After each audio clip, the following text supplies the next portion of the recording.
I'll start with one poem that's it's translated from the Chinese, a Tang Dynasty poem from about 1200 years ago. And it's one that I came across in the early 80s.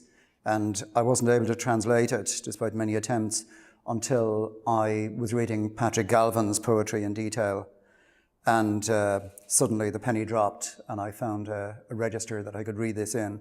And I'm reading it first because as always, I work stuff from other languages rather than doing any sort of strict traditional translation.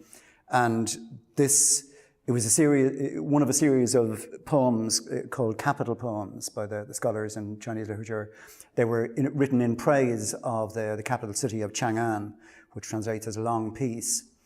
And they were sort of, at the same time, praise of the city, the capital city, and also criticism of what these Confucian, sort of often fairly austere scholars saw as the growing vices of the metropole.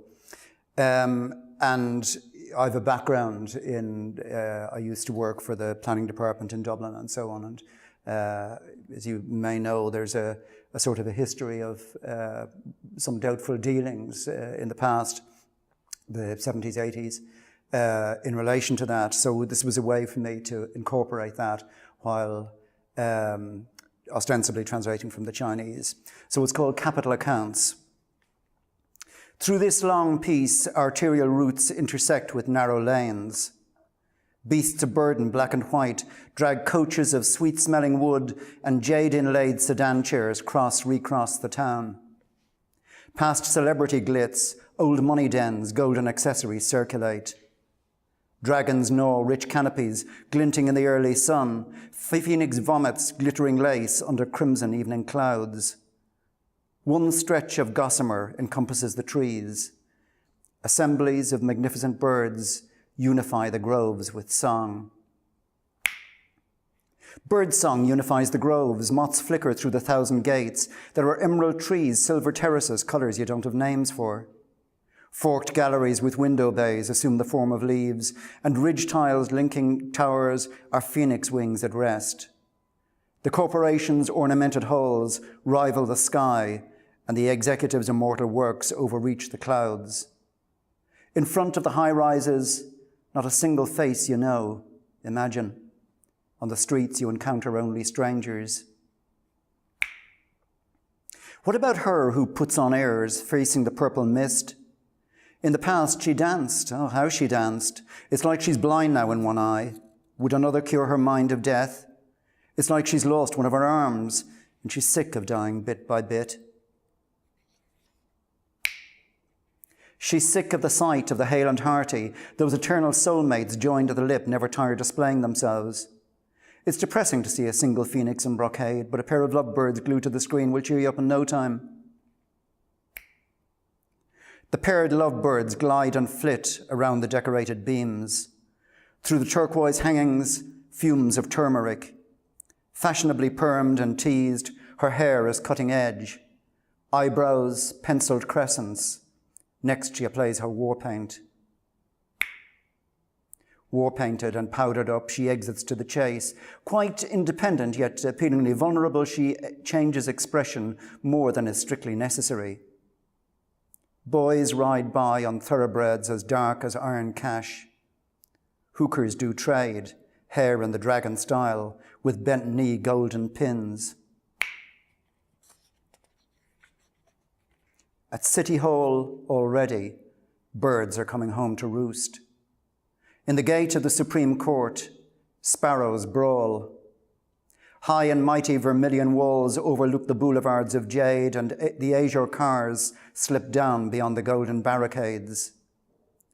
Joyriders on the lookout roam the blank estates, while hitmen make their contracts in full light, and fat cats in hand-tooled footwear deal strict cash, till all are drawn down the same side street to the hooker's sweet emporium. The hookers in the darkening put on flash stuff, and then with purest voices sing familiar sentimental airs. In the outskirts, night on night, figures visit like the moon. At the heart each morning, Traffic gathers like clouds. Both the outskirts and the city's heart are conveniently situated just off the freeway, while major transportation routes provide immediate access to the financial district. Supple willows and green ash bend, touching the earth. Through sultry air, the red dust joins the sinking sky. Now you arrive, you civic guards of this our state, 1,000 strong, to drink green wine from nacre cups. Gauze boleros, jewel zones are stripped for you. For you, dance turns exotic and the throat grows deep. Then there are the big men, go by the name of minister or general. The sun and sky revolve around them and they yield to none. Presuming respect, these proud spirits suffer no reproach. Such high grasping can't endure nor recognize restraint. These great men unrestrained, their vehicle the storm. They claim their music and their sports will last 1,000 years, offering their power and wealth for our example. In the cycle of the seasons, change comes instantaneous. Orchard oceans switch. Gold steps and white jade halls become green pine. Silent in the emptiness, he dwells attentive. Nothing is happening but flowers on the mountain. Falling, always falling, through his reach they fall.